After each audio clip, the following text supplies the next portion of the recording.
November 1941, Imperial General Headquarters, Tokyo. The air is thick with the scent of tobacco and damp wool. Around a large, lacquered table, the senior admirals of the Imperial Japanese Navy sit in silence. Their uniforms are impeccable, their postures rigid. Before them, spread across the polished wood, are maps of the vast Pacific Ocean. A single finger traces a line across the chart from the home islands south through the Philippines, through the Dutch East Indies, to the very threshold of Australia. This is the southern resource area, the prize, the reason. Another hand points to a cluster of tiny dots to the northeast, the Hawaiian Islands. There, at a place called Pearl Harbor, rests the only force capable of stopping them, the United States Pacific Fleet. The plan is audacious. It is a gamble of breathtaking scale, a simultaneous crushing blow across the Pacific, designed to shatter American and British power in a single stunning morning. The atmosphere is not one of reckless joy, but of grim calculation.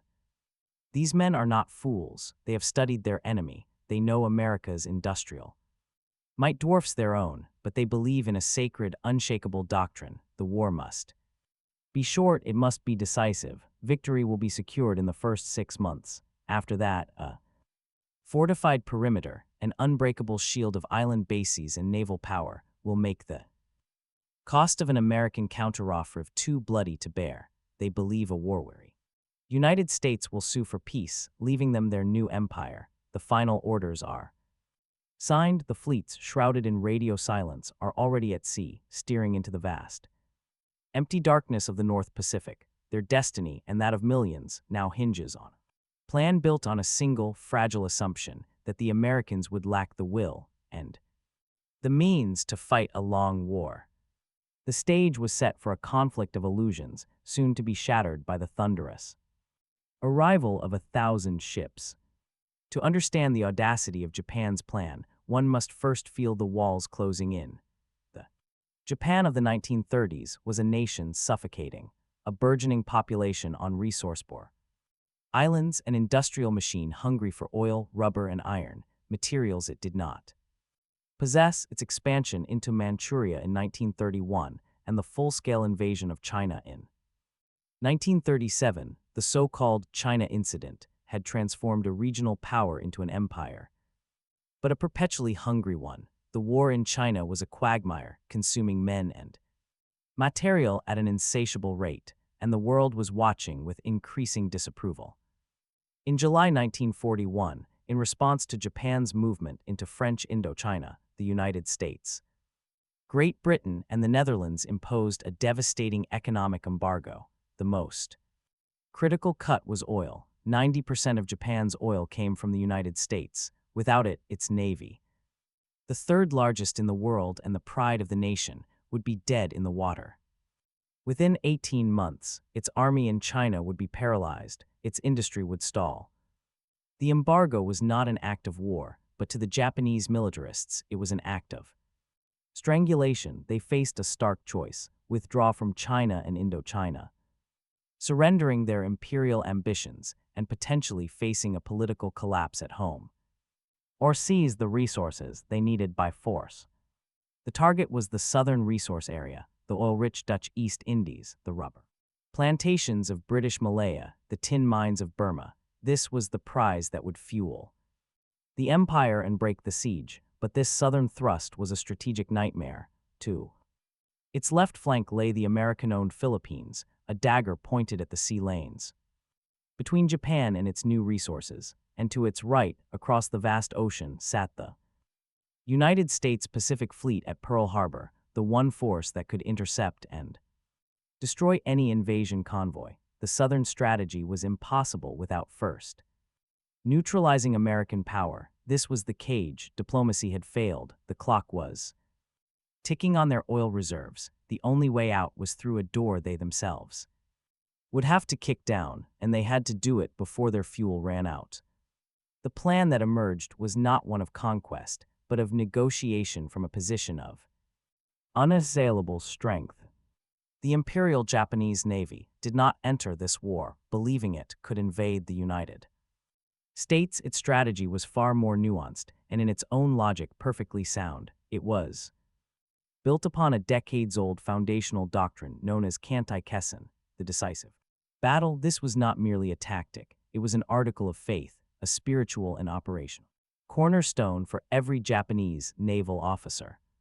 The concept was elegant, as the superior American fleet sailed across the Pacific to relieve the Philippines or challenge Japan's new perimeter. It would be systematically weakened, it would be harried by submarines, its supply lines would be stretched over thousands of miles. Forward-based Japanese land-based aircraft would chip away at its strength. The Americans, according to the plan, would be funneled towards a predetermined killing ground, likely somewhere in the western Pacific, where the main battle fleet of Japan, its super battleships and heavy cruisers, would lie in wait. There, in a single, thunderous clash of surface combatants, the weakened American fleet would be annihilated. This decisive battle would be Japan's Trafalgar, its Tsushima Strait repeat of its legendary 1905 victory over the Russian Baltic Fleet. It would be so catastrophic for the Americans that their public would lose the stomach for a protracted war and their government would be forced to the negotiating table. This doctrine shaped every aspect of the Imperial Japanese Navy. It explained their focus on qualitative over quantitative superiority. Their warships were designed not for endurance but for a short, violent engagement. They emphasized heavy armament, long lance torpedoes, and night fighting excellence. Their naval aviators were the best in the world, trained to a razor's edge to serve as the long-range scouts and the initial striking arm that would soften up the enemy fleet before the battleships finished the job. The attack on Pearl Harbor was the brilliant opening move of this grand strategy. It was not intended to conquer Hawaii, but to maim the American battleship fleet, buying the crucial 6 months needed for the southern expansion and setting the stage for the inevitable American counterthrust that would lead to the Kantai-Kessen. They had planned for the short war, they had planned for the decisive battle, they had planned for everything except the enemy they would actually face. The architects of this plan were brilliant, but their vision was fixed upon a reflection of their own making, a reflection about to be shattered by a reality they had profoundly misjudged. The Imperial Japanese Navy did not enter this war believing it could invade the United States. Its strategy was far more nuanced and in its own logic perfectly sound. It was built upon a decades-old foundational doctrine known as Kantai-Kessen, the Decisive.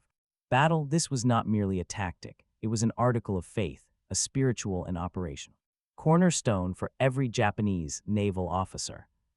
The concept was elegant, as the superior American fleet sailed across the Pacific to relieve the Philippines or challenge Japan's new perimeter. It would be systematically weakened, it would be harried by submarines, its supply lines would be stretched over thousands of miles. Forward-based Japanese land-based aircraft would chip away at its strength. The Americans, according to the plan, would be funneled towards a predetermined killing ground, likely somewhere in the western Pacific, where the main battle fleet of Japan, its super battleships and heavy cruisers, would lie in wait. There, in a single, thunderous clash of surface combatants, the weakened American fleet would be annihilated. This decisive battle would be Japan's Trafalgar, its Tsushima Strait repeat of its legendary 1905 victory over the Russian Baltic Fleet. It would be so catastrophic for the Americans that their public would lose the stomach for a protracted war and their government would be forced to the negotiating table. This doctrine shaped every aspect of the Imperial Japanese Navy. It explained their focus on qualitative over quantitative superiority. Their warships were designed not for endurance but for a short, violent engagement. They emphasized heavy armament, long lance torpedoes, and night fighting excellence. Their naval aviators were the best in the world, trained to a razor's edge to serve as the long-range scouts and the initial striking arm that would soften up the enemy fleet before the battleships finished the job. The attack on Pearl Harbor was the brilliant opening move of this grand strategy.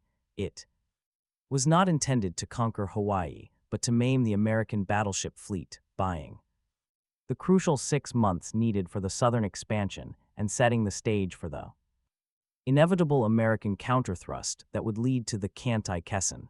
They had planned for the short war, they had planned for the decisive battle, they had planned for everything except the enemy they would actually face. The architects of this plan were brilliant, but their vision was fixed upon a reflection of their own making, a reflection about to be shattered by a reality they had profoundly misjudged. The Imperial Japanese Navy's faith in the decisive battle was absolute. It was a doctrine born of victory and nurtured by a generation of officers who saw it as the ultimate expression of Japanese martial spirit. The plan was a masterwork of tactical detail. They envisioned a zone of advance, stretching thousands of miles from their home waters where American ships would be relentlessly attrited, long-range, land-based bombers like the Mitsubishi G4M Betty would strike from island bases, I-class. Submarines would prowl the sea lanes, picking off stragglers and tankers. By the time the U.S. fleet reached the chosen battleground, perhaps the Mariana Islands or the Palaus, it would already be bloodied and reduced in strength.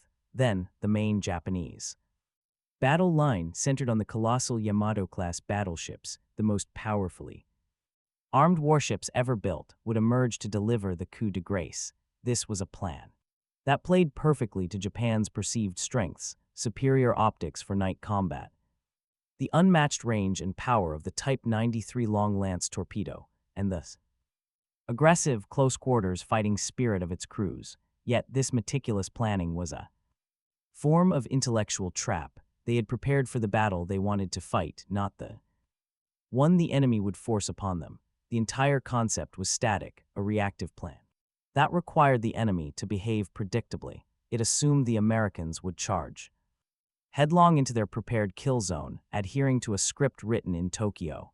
It was a doctrine that worshipped a single, perfect moment of destruction, blinding them to the messy, protracted reality of a war of attrition, a war not of a single battle, but of 1,000 skirmishes across an ocean.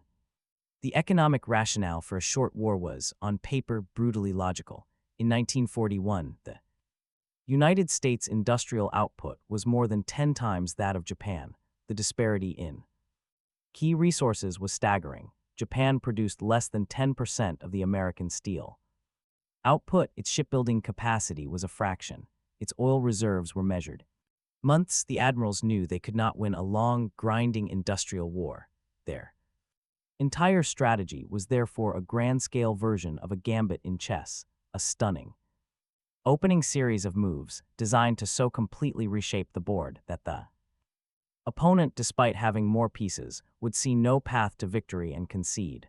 The seizure of the Dutch East Indies would provide the oil. Malaya and Burma would provide the rubber and tin. The fortified perimeter, the Greater East Asia co-prosperity sphere, would become a self-sustaining fortress. The war would be over before American industry could even fully spin up. This logic, however, contained a fatal misreading of the American psyche. They viewed the United States through a lens of Western materialistic decadence, believing that a cost-conscious, comfort-loving democracy would lack the will to absorb high casualties for distant territories. The embargo, they thought, had revealed a weak and bullying nation. They failed to comprehend that the very act of Pearl Harbor, a sneak attack on a Sunday morning, would not demoralize America but would instead unify it with a cold, enduring fury.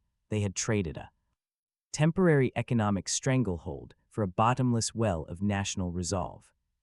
The plan was a masterpiece of tactical design, but it was built upon a profound misjudgment of national character and industrial potential.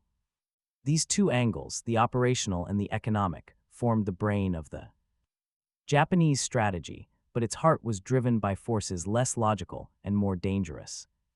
The leadership of the combined fleet, Admiral Isoroku Yamamoto, was the living embodiment of Japan's strategic paradox, a Harvard-educated gambler who understood America's industrial power better than any of his peers. He famously warned against war, stating he would run wild for 6 months but held no expectation of success in a protracted conflict. Yet, it was this same man who conceived the audacious, high-stakes gamble of Pearl Harbor. Yamamoto was trapped between his rational assessment and his duty to the emperor. His strategy was the ultimate expression of the Japanese concept of Yamato Damasha, the unwavering, spiritual Japanese fighting spirit that was believed to triumph over mere material advantage. This ethos permeated the entire military structure. It produced naval aviators of unparalleled skill, forged in a brutal training regime that discarded the weak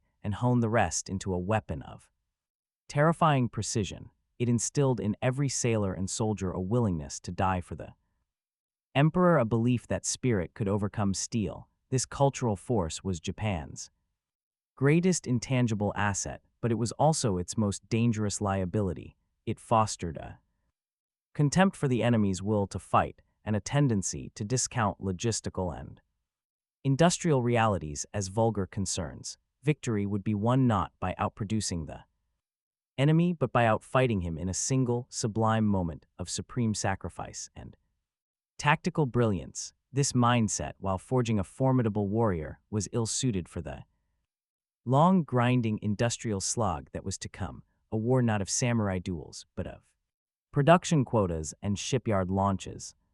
The most catastrophic failure of Japanese intelligence and imagination lay in their assessment of American industrial capacity. They saw the numbers, but they did not comprehend the phenomenon. They knew the United States built cars and refrigerators.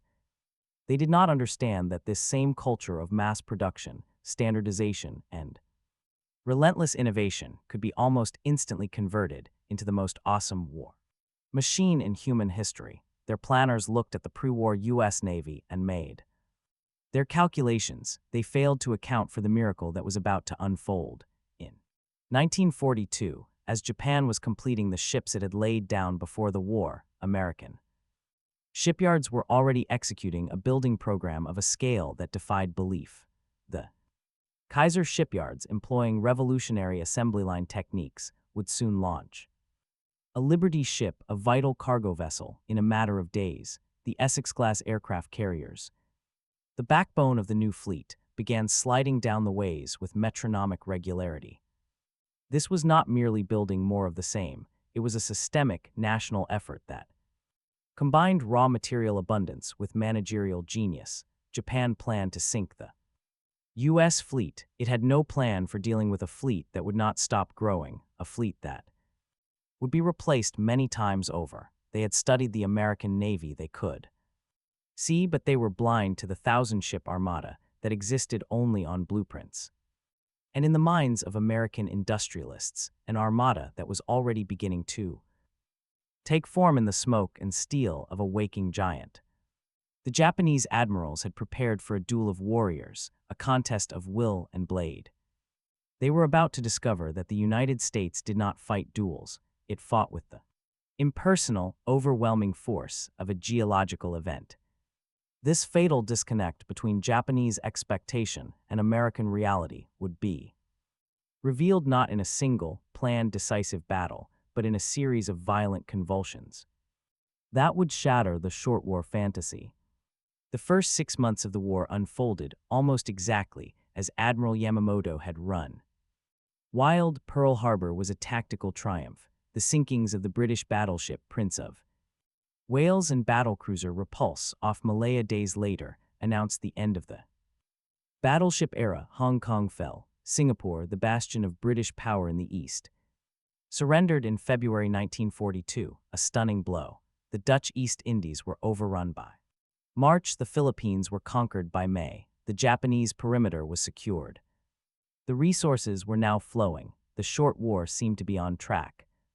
But beneath the surface of victory, the first cracks appeared. The Doolittle raid on April 18, 1942 was a pinprick in military terms, but a seismic shock psychologically. 16B.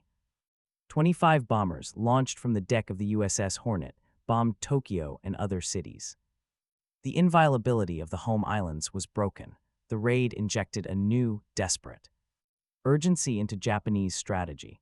The decisive battle was no longer a theoretical future event, it became an immediate imperative to secure the perimeter and draw out the American carriers that had escaped Pearl Harbor. This led to Operation Mo, an invasion plan for Port Moresby in New Guinea, a stepping stone to Australia.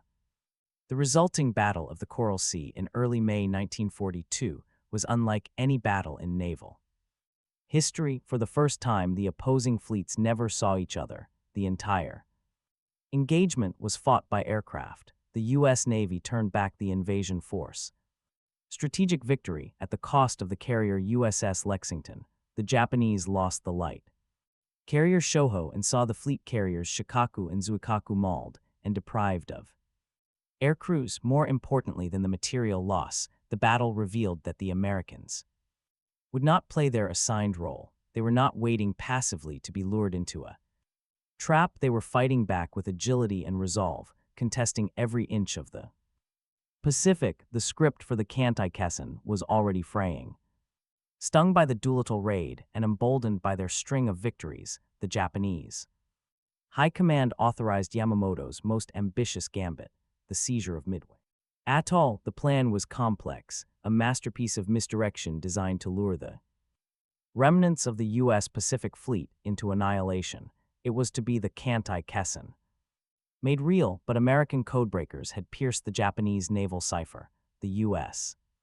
Navy, though outnumbered and outgunned, was not sailing into a trap. It was waiting at 1. The stage was now set for the 5 minutes that would unravel an empire and prove that no plan, however brilliant, can survive contact with a determined and forewarned enemy. June 4, 1942, 10:20 a.m. The 4 aircraft carriers of the Japanese strike force. The Akagi, Kaga, Soryu, and Huryu are a scene of controlled chaos. Their decks are crowded with aircraft being rearmed and refueled for a second strike against the American fleet, which has just been located. Bombs and torpedoes are stacked in the open. The elite air groups that had ravaged Pearl Harbor and ranged across the Pacific are at their most vulnerable. High above, American Douglas SBD Dauntless dive bombers from the USS Enterprise and Yorktown, having become separated from their torpedo squadrons, arrive over the Japanese fleet almost by chance. The sky is clear of Japanese Zero fighters, which have been drawn down to sea level by the suicidal, low-level attacks of the American torpedo planes. For a long, suspended moment, the dive bombers hover, their pilots picking their targets. Then they tip over into near-vertical dives.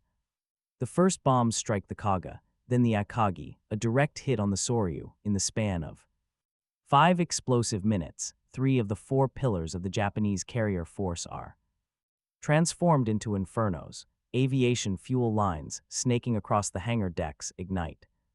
Stacked ordnance begins to cook off in secondary explosions. The carefully orchestrated dance on the flight decks becomes a maelstrom of fire and twisted metal. The Huryu, operating separately, would launch counterstrikes that crippled the Yorktown, but its fate was sealed. By the end of the day, it too was on the bottom. The Kantai-Kessen was not just avoided, it was inverted. Japan had lost its strategic offensive core, the carriers, and most critically, the irreplaceable cadre of veteran pilots. The initiative in the Pacific passed irrevocably to the United States. The American response was not a cautious consolidation, but an immediate, aggressive counterpunch. Just 2 months later, on August 7, 1942, the 1st Marine Division landed on Guadalcanal in the Solomon Islands, catching the Japanese completely by surprise. Their objective, a nearly completed airfield. This was not the grand fleet battle Japan had envisioned. This was a brutal, close-quarters fight for a single, muddy airstrip. It was a battle of supply, of attrition, of nightly naval clashes in the confined waters of the slot. The Japanese, relying on their superior night-fighting skills and the tenacity of their infantry, poured ships, planes, and men into the grinder. They inflicted heavy losses in a series of fierce naval battles like Savo Island, but they could not match the relentless industrial-scale flow of American reinforcements and supplies. every Japanese ship sunk. Every plane lost, every veteran soldier killed was a permanent subtraction.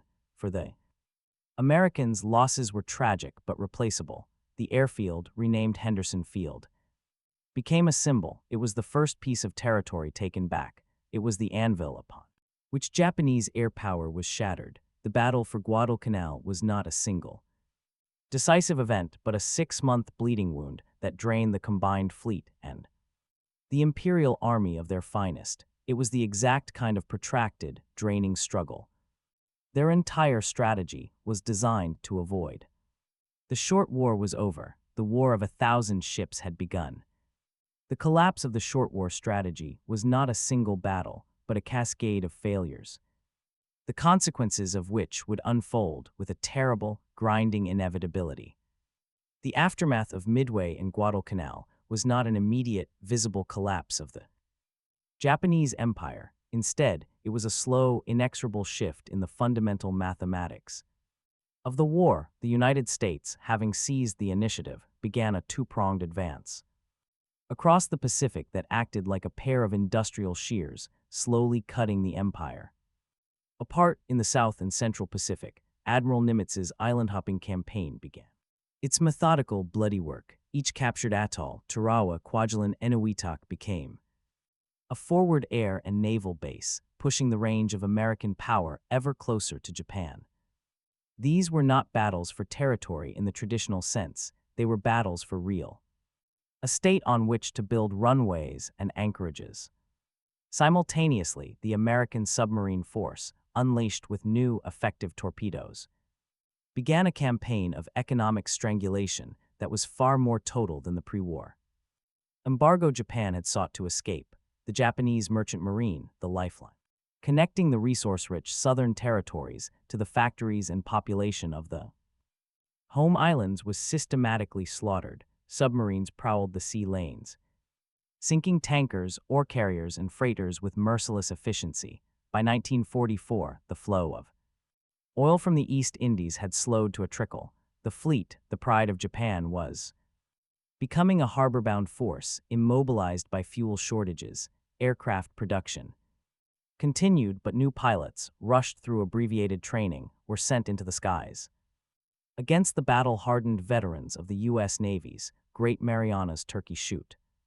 In June 1944, where they were annihilated in such numbers that the ocean was said to be littered with wreckage, the qualitative edge was gone. The war was now a simple, brutal equation. For every Japanese plane shot down, a dozen more rolled off American assembly lines. For every Japanese ship sunk, a new carrier or destroyer was commissioned. The 1,000 ships were no longer a future threat. They were a present, overwhelming reality. The industrial disparity manifested itself in a single, symbolic event, the Battle of Leyte Gulf in October 1944. This, the largest naval battle in history, was Japan's final, desperate attempt to force the decisive battle they had craved. They threw everything that remained of their surface fleet into a complex plan to destroy the American landings in the Philippines. The result was catastrophic. The Imperial Japanese Navy was effectively obliterated as a fighting force. It was defeated not by a single trap, but by the sheer size, resilience, and combat power of a U.S. Navy that could be in multiple places at once, absorb staggering losses like the sinking of the escort carrier USS Gambier Bay, and still win an overwhelming victory. The centerpiece of their pre-war doctrine had been executed, and it had resulted in their own ruin. The empire was now strategically deaf, blind, and bleeding, its vital connections severed, forced onto a desperate, defensive footing. The final phase of the war was a testament not to military strategy, but to the terrifying power of an industrial engine operating at full, unchecked fury.